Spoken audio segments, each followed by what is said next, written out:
a bloodbath. But, well, isn't that exactly the case with the states? The states being racketeers, the states at some point say, okay, so we're going to kill all these people of this nationality, of this race, of this religion, and so on and so forth. What's the difference? What's the difference between these two arrangements? And, well, of course, we've discussed it, so I will not repeat this again and again. I just wanted to pay your attention to some maybe a bit funny circumstance that actually mafia taxed about 10% and state taxes about 50%. Yeah, I'll take the 50%. I'll take the 50% over the 10% because I get something for the 50%, and at least I don't have to worry constantly about somebody shooting me in the back of the head. So I'd rather not. I'd rather take the 50% and have security than beholden to the mafia and only pay 10%. You know, the other examples David Friedman gives of Somalia. Oh my God.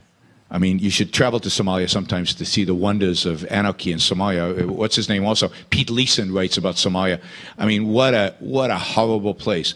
And talk about private law, a private law that basically enslaves women, a private law where you can be stoned to death, private law that has no concept of individual rights. And indeed, David Friedman doesn't have any concept of individual rights. You know, that's not a basis for his arguments for anarchy. But no, I think the difference is this. I have a model for what a state looks like, for what a proper state looks like, for what a rights-respecting, individual rights-respecting state looks like. I believe that the mafia is exactly a model of competition in force.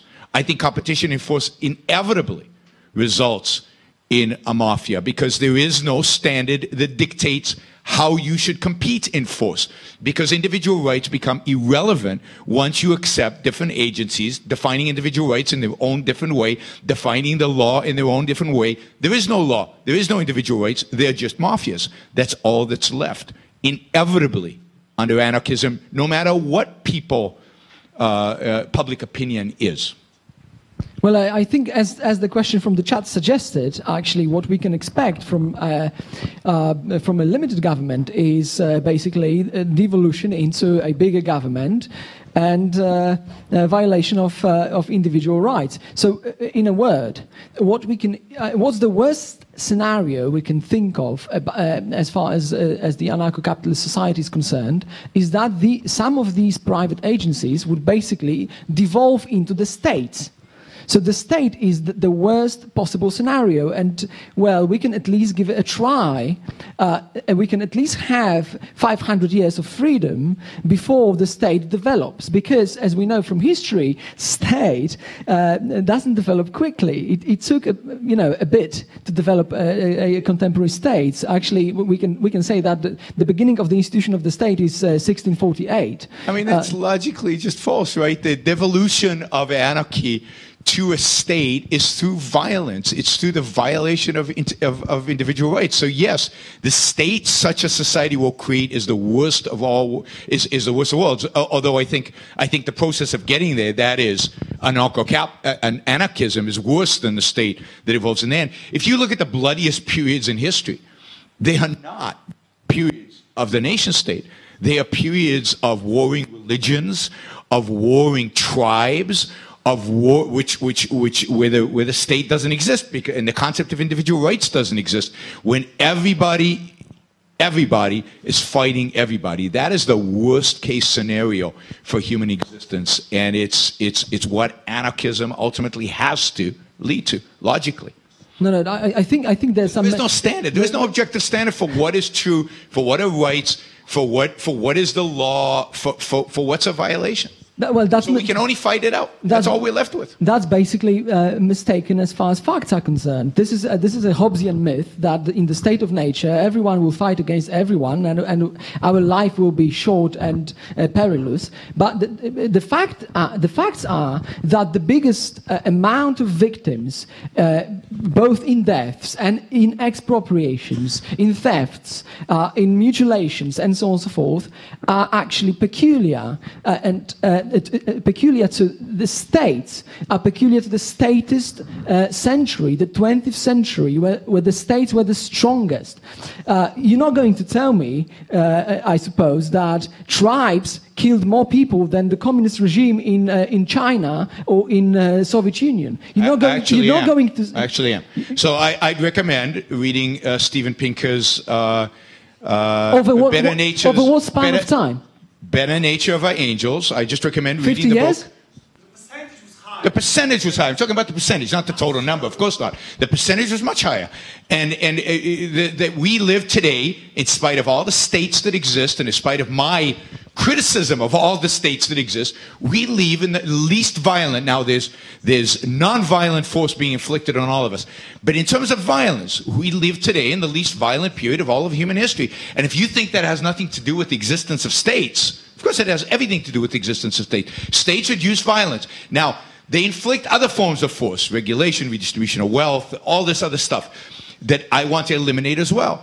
But no, tribes were much more violent than even communists, as evil and as nasty as communists were.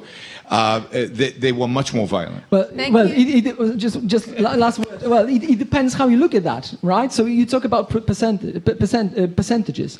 Well, if we have two people in the world and one person is killed, that's 50%. But if you have 100 million people killed, well, I find it worse, basically. So you can opt for percent. I will opt for the number of people killed by the state. Thank you, gentlemen, for this very complex answer. Are there any more questions? Yes.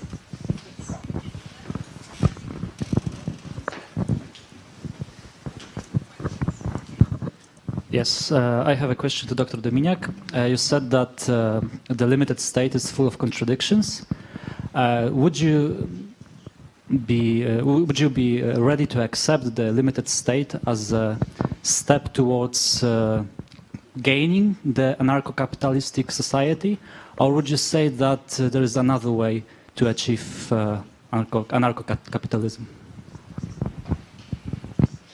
Okay, thank you for that question. I think it will just cool us down a bit because, well, you know, we have this format of the debate and we're supposed to argue for the opposite positions, but I think that should be stated that we both come from libertarian, although you're not willing to use the word, we both come, so maybe let me change the word. So we both come from the respect for individual rights, and we want to analyze the possible systems, political systems or social systems that can consistently and to the high extent, I guess also, that would be important consideration, provide protection for these rights. So although there is some disagreement between us, as you can imagine, I guess, this disagreement is really insignificant in comparison to how many things we share and how many ideas we share and in how many concepts and the rights and liberties we believe in. Well, let's say outside the format of the debate, I would of course say that limited government is highly desirable. Let me maybe quote a friend of mine, Walter Block. He has this really funny joke when a person asks an economist, "How is your wife?" The answer is, "Compared to what?" So how is limited government compared to what? Limited government, of course, compared to what we have currently, is an amazing solution. So I would say, well, I would absolutely welcome that. I would even welcome limited government as not leading anywhere else. But as far as principles are concerned, I think that the right is on the side of anarcho-capitalist position. The right is on the side of full respect to individual rights. But this is comparatively insignificant, I mean, in comparison to how many things we share, I guess. So I'm going to disagree. I think it's a big deal. I think the disagreement is a big deal, and it's one of the reasons I won't call myself a libertarian. And I think at the end of the day, we haven't talked about this, but it's probably going to, it probably results in the fact that we don't define individual rights correctly, the same way, and that we don't apply individual rights the same way. and that there are deeper, much deeper philosophical issues at bay where we disagree on. Because I don't think you can come to the anarcho-capitalist position or the anarchist position without, I think, making deep philosophical errors. For example, in the role of violence in human life and what individual rights actually mean. I mean, since you mentioned Walter Block, I will ask the question, you know, is it okay, is it rights violating to have sex with a 5-year-old child? Now, I would argue absolutely it's rights violating. It's a horrific rights violation, and that person should spend a big chunk of their life in jail, if not forever. But there are libertarians, there are anarchists who say, well, why? It's consensual. The child might have said yes, but but that's meaningless, right? And there might be a protection agency that will protect your right, in quotes, to have sex with that 5-year-old child. Now, what does one do if there is a protection agency? Let's say I'm offering services to pedophiles. I am a rights protection agency that protects the rights of men to have, or women, doesn't matter, women it's harder, but to have sex with a 5-year-old child. What do you do with that? How do we solve this issue? How do we combat it? How do we get rid of this agency? People voluntarily are signing up. People voluntarily are willing to participate. Maybe even parents are voluntarily willing to have their kids participate. It's all voluntary. How do we deal with it? Well, I mean, I've got like creepy crawlers down my spine just thinking about that, right? Because they are sick parents, and they are sick people who want to have sex with 5-year-olds. And anarchism would legitimize that completely. Now, that means there's no such thing as individual rights. That means the negation of individual rights and the negation of what it even means to be voluntary. How can a 5-year-old be voluntary anything? And how can a parent abuse a child and get away with it? So these are complex issues that anarchism defaults on and ultimately has to lead to massive injustices of these individual rights that supposedly we agree upon. But I'm not sure we do agree on them. And I certainly don't think we see them as coming from the same source and applying in the same way. So I think, and this is my resistance to saying we agree on a lot of things, I'm not sure we do if once you start peeling away the rhetoric into what it actually means.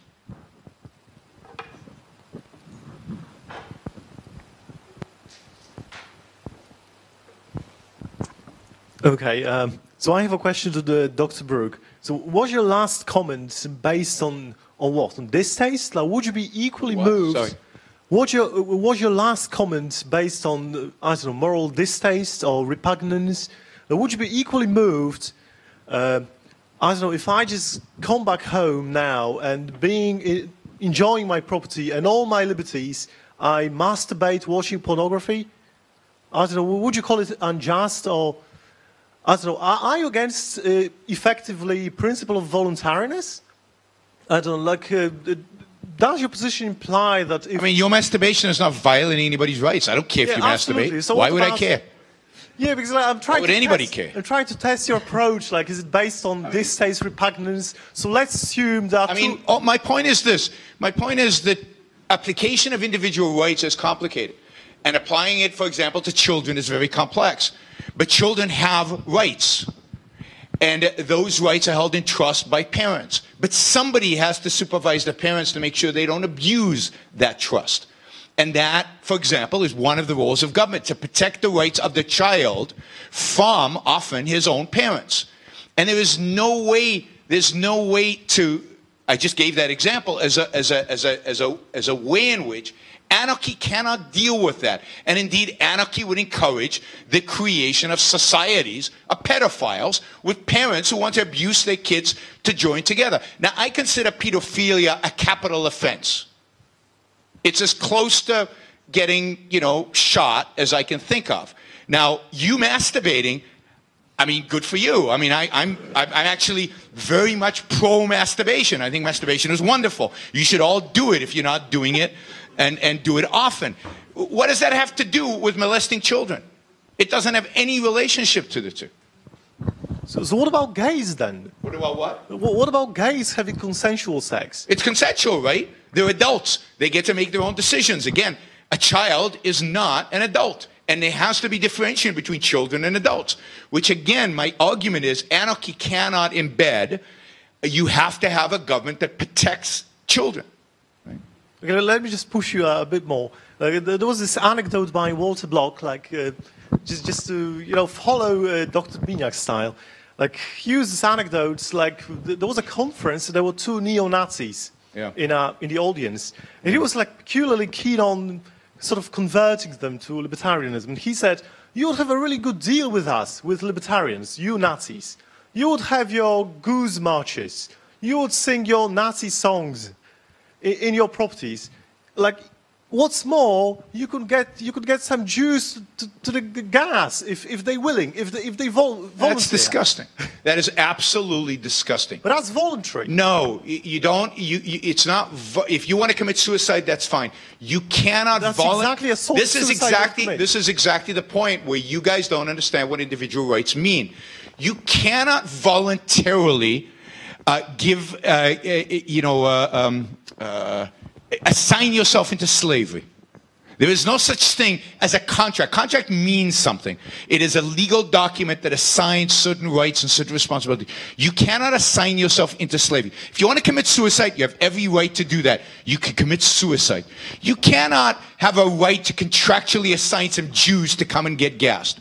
You can goose march. You can do all the paraphernalia of Nazism. You have every right to do that. You can exclude from your property anybody who is not blue-eyed and blonde. But the idea that you can voluntarily gas people is sick and disgusting. And this is why I'm disgusted by Walter Block and why I find him an enemy of liberty. Not a friend of liberty, but an enemy of liberty, and on the side of the Nazis and the communists, and that's why I view gang warfare on that side. I don't view that as being consistent with freedom. Contracts mean something. That's not whatever you want. It's not whatever you whim. This is exactly what individual rights are trying to get away from. It's to get away from the idea that whim is primary. Whatever you feel like is primary. By the way, those Nazis, even if all they do is goose steps, I'm still going to call them evil. I still think they're I'm still going to watch them because I think they're a threat. And I still think they're evil, morally evil, for holding those ideas. So there is such a thing as... You were not moved by me masturbating, but now you moved by Nazis. Because I don't think you masturbating is illegal. Is immoral. I think you masturbating is moral. I think, it depends why you masturbate and how you masturbate and all that. Maybe it is immoral, but generally masturbation, I think, is a moral activity. I think that holding certain ideas like Nazism, holding certain ideas like communism is immoral. You don't violate anybody by holding ideas. Morality is not about whether you violate rights or not. Morality is about how you live your life. This is exactly what I argued before. We don't agree on a lot. We disagree fundamentally. Most anarchists are moral subjectivists. Most anarchists don't believe in individual rights. Most anarchists don't believe in an objective morality. We disagree on the most fundamental questions about human engagement. And this is why I don't think, we agree on most stuff, we disagree on just this final outcome. No. For most, not everybody, there's some anarchists who I think we do agree on a lot of stuff. But for most anarchists, we disagree on a whole slew of philosophical questions. And that disagreement is reflected in the fact that we also disagree in this political issue. If I can jump in for a second. I think that was quite important what you said because I agree that this is what distinguishes us or what divides us, because libertarianism and anarcho-capitalism as a form of libertarianism is a view that can be called a thin philosophical view. So we don't really try to impose on people any so-called objective morality. You just pick and choose. This time you picked and choose masturbation as actually okay and marching Nazis as not okay. We're not doing this. What we're doing is we try to distribute spheres of freedom between individuals, and provided they don't violate each other's rights, each other's domains, borders of jurisdictions, they can do whatever they want. So we are respectful of freedom, whereas you've just shown, in my opinion, that there are some limits to freedom for you. The limits being that there is some particular so-called objective. I can't see why it's objective. It's just particular morality. You pick and choose some things and you call them unethical. I'm not, as a libertarian, not as a human being, but as a libertarian, we basically are not judgmental. We don't try to impose on people any particular morality, and we see the distinction between right and morality very, very clearly. And to this point, actually referring to the problem with children that we referred to, I guess, like as a libertarian, we can't say anything about morality of having sexual acts with children. But I guess as a human being, of course, we would condemn it. But as libertarians, we would basically point out to the difference between rights as a protection of interests and different sorts of protections of interest. There are different sorts of protection of interest. There is morality that you mentioned. There is ethics that you mentioned. There is repugnance that was mentioned by one person in the audience. And of course, we would refer to these elements as human beings as protecting children against these kind of abuses. So basically I can't see the problem here. I think that there is, of course, some disagreement between us about what rights, in this case, we would like to assign to children. I guess there are some rights you wouldn't like to assign to children. For instance, you wouldn't assign a right to a child to sell real estate. You wouldn't like to assign a right to a child to perform any other legal actions. The only right you would be willing to assign to a child, I guess, would be a right to be protected against physical violence by other people. As far as I'm concerned, I think libertarianism has resources to do exactly the same. Although we wouldn't go further, we wouldn't go into thick theory, we wouldn't tell people what to do if they don't want to, we wouldn't pick and choose this and that as moral or immoral and refer to so-called objective morality. No, this is good, because this is exactly why I do not call myself libertarian. I find much of that repugnant. And the fact is that I don't want to impose my morality, but I do think there is a true morality. I do think there's a right morality, and that morality. What if I disagree? Then you can live your life as long as you don't violate other people's rights. Do whatever the hell you want, but don't claim that we agree on individual rights, because we do not. And this is why this idea that libertarians believe in individual rights, we just think this is how we arbitrate them. You don't agree on individual rights. That is, individual rights are not random. Individual rights from a particular moral perspective. Individual rights are a moral concept. They're not even a political concept. They're a moral concept. They're a concept that bridges morality with politics. So let's be philosophical, right? We want to be philosophical. The whole idea was a moral defense of anarchism. Well, if morality is completely subjective, is morality is whatever you want it to be, then there is no moral defense of anything. It's whatever you happen to agree with, whatever you feel like. There is no truth. There is no one moral truth, right? It's random. It's whimsical. It's whatever, right? So I believe that there is a moral truth. I believe that some systems are moral and some systems are immoral. But you can't say it's immoral. It depends. Some people might like it. No, there is an objective truth here. So the concept of individual rights and how we come to it and how we apply it and where it applies depends on having a proper conception of morality. And if we do not have a proper conception of morality, as I think most libertarians do not, then their concept of individual rights is flawed, and therefore their security agencies are all going to be flawed because they're trying to protect the wrong thing. The whole thing, the whole agenda is logically false and logically cannot stand, because you won't accept the existence of an objective morality on which to base your moral case for X. Well, just last one word, if I can, because that's really interesting. Well, you know, I said that we share many things. I said that we share belief in individual rights. Yet I agree with you that in some respects our definitions of individual rights are different. One of this respect, of course, that I identified during my speech is that you think that there is no right not to be expropriated by the state. There's no right, individual right, That's not not what to I be, said, and you know that. no, there's no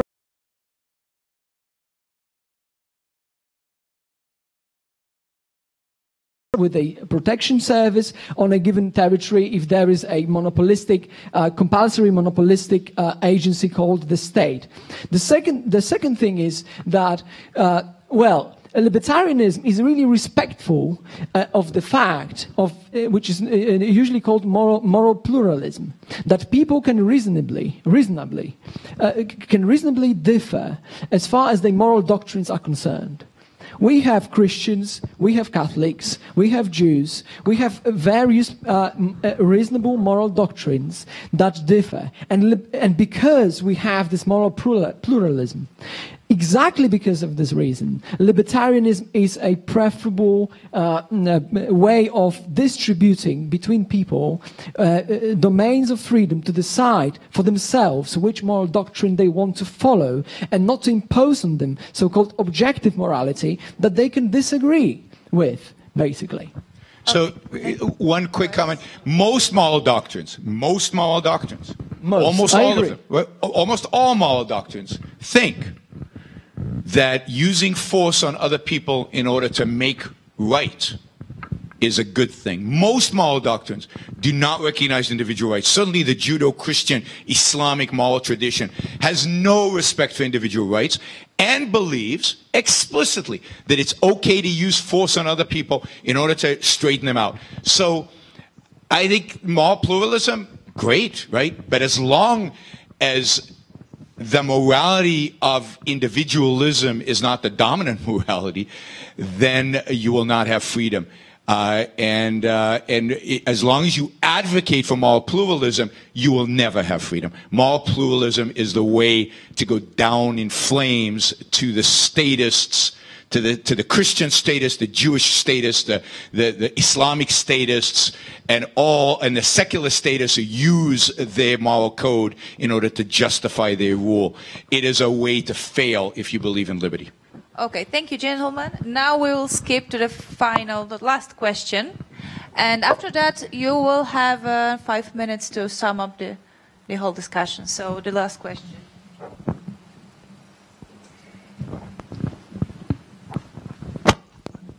This will be the question for Yarona Brooka, and I want to ask you that why in this discussion you think that the force is the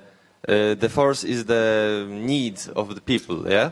Because when we are talking about the private... Force is what? I'm sorry, I didn't understand. The force is people need. Because when we are talking about the private agency, which should protect people, because force is not a need. The true need is to be protected for the force, yeah? So the agency will not create the war, constant war with each other, yeah? They rather want to to stop the wars, to stop the violence, because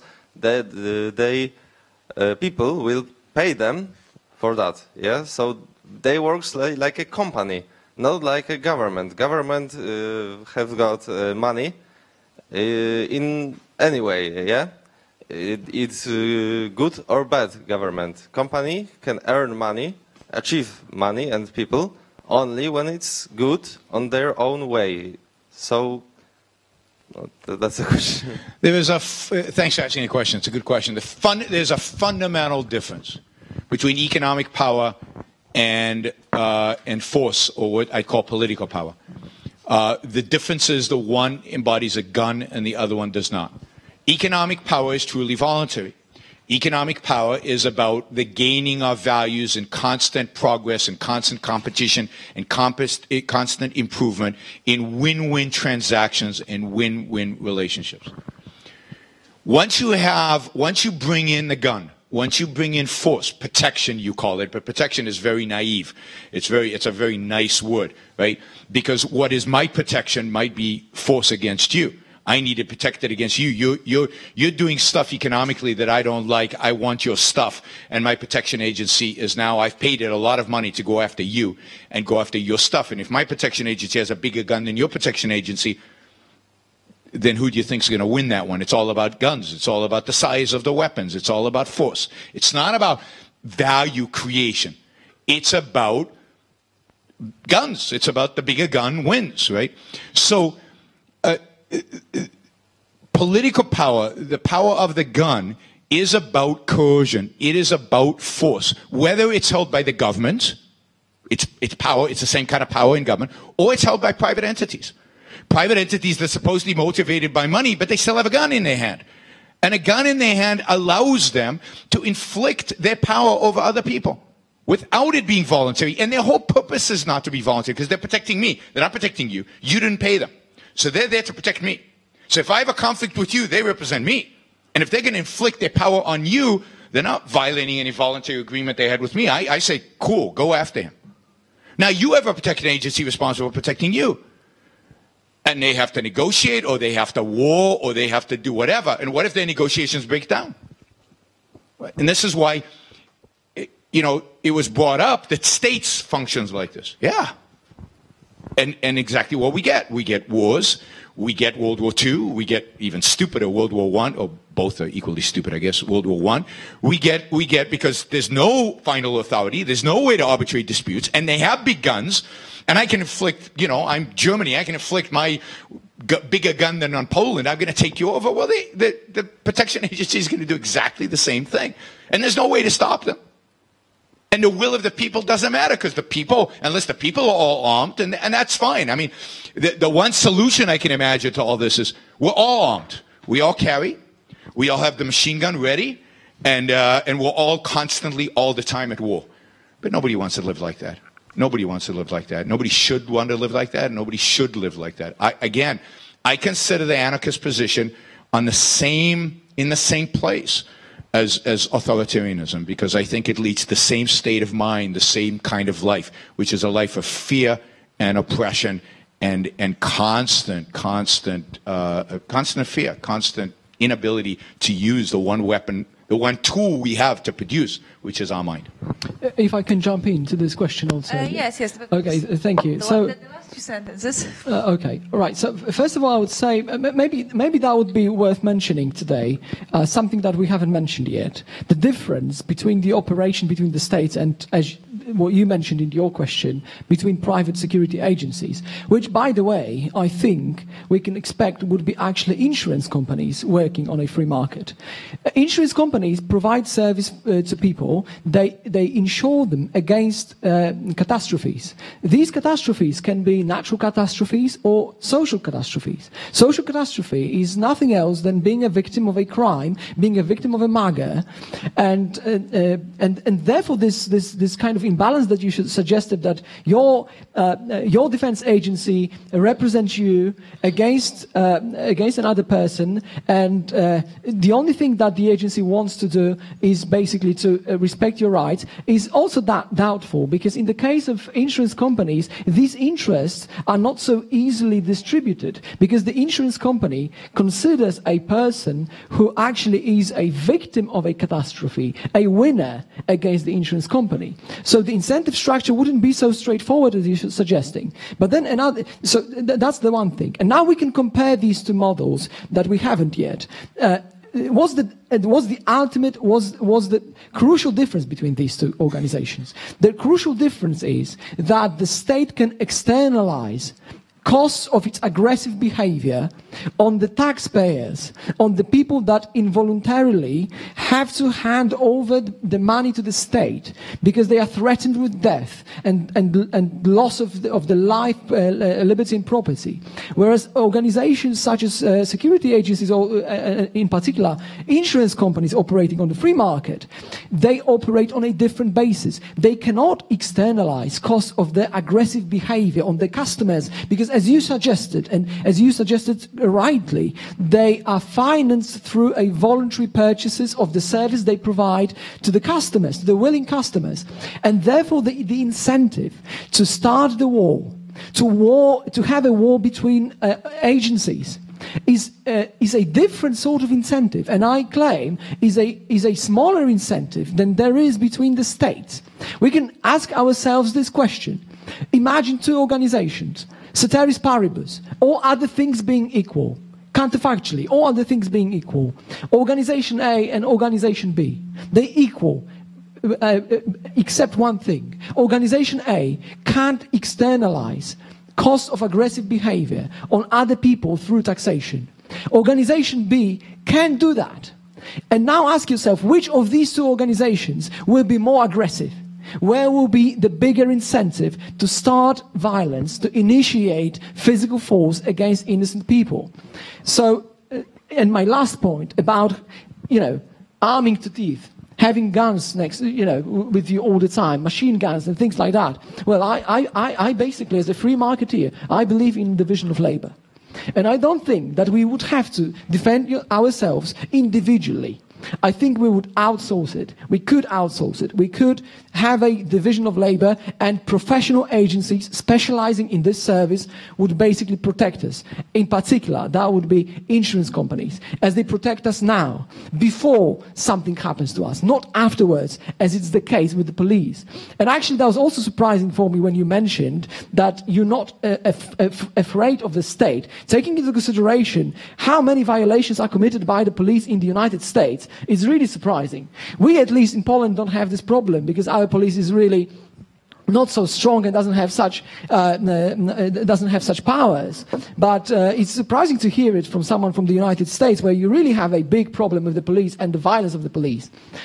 So yeah, that would be it on my part. Thank you very much. Well, we are running out of time, so would you like to say the last few words to sum up today's meeting? Well, I'll just say, just to correct this, if I said I'm not afraid of the state, then I misspoke. Of course, I'm afraid of the state in its current manifestation. Of course, I'm afraid of the direction in which states are going, because they're only going in the direction of infringing on individual rights more so. What I'm not afraid of a state that protects individual rights. I'm not afraid of a state that is structured around the principle, which has to be well-defined and clearly defined, of individual rights and individual sovereignty. Where I am really afraid is of the anarchist solution, the anarchist world, the deliverance of anarchy. I think it's scary. I think it's destructive. And I think that the arguments are inherently unsound and unreal, and the solutions to the real issues are detached from all reality. If you want anarchy, Somalia is waiting for you. You can go back to the Middle Ages and live in the Middle Ages and enjoy that. That is anarchy. It's not a distortion of anarchy. It's anarchy. It's exactly what anarchy is. It's not that it hasn't been tried. It's been tried many, many, many times, and it's tried, as I said, in our inner cities among gangs. There is anarchy all over the world. You can go find a place and go live there.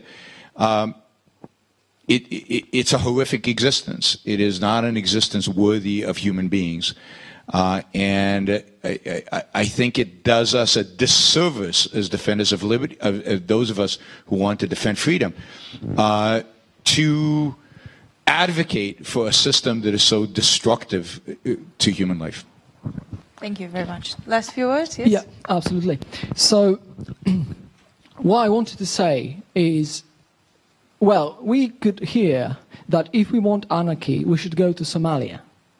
What I'm saying is basically we should compare apples with apples and oranges with oranges. We should not compare Somalia with the United States. We should not compare Somalia with, well, Liechtenstein or societies or states like that. We should compare the same with the same. And if we really compare the same with the same, I can say the same against you. Well, I can say, well, if you want to have a state, go to Nazi Germany. If you want to have a state, go to Soviet Union. This is the lot that is awaiting you. Right? So, by the same token, as you're saying that Somalia is the ideal of anarchy, I can say, well, the ideal of the state is the Soviet Union or is Nazi Germany. Now, the main point I'm trying to make here, and I've been trying to make throughout the whole debate, is the following. The idea presented by Dr. Brook, that there can be a state protecting individual rights, is a contradiction in terms. The state is an expropriating property protector, and therefore it is a contradiction. We can't think about the state that defends property rights. What's important to notice is that expropriation, don't think about expropriation only in terms of taxation. Expropriation can take different forms. One of the forms that I've mentioned is prohibiting willing individuals from contracting their defense in organization, firms, and other entities that operate on a voluntary basis. Therefore, I will just stand to what I've been presenting here during the debate, that the state is a contradictory institution, morally speaking, that it necessarily violates individual rights, and it has not been disproved that it is possible to exist without such violations. Thank you very much, Dr. Dominiak. Thank you very much, gentlemen, for accepting our invitation for this very interesting and very intensive discussion, for answering all the questions. I think it was very interesting too. And I think it was a quite interesting way to spend a Sunday morning. So thank you very much. Thank you, the audience, and have a great rest of the Sunday.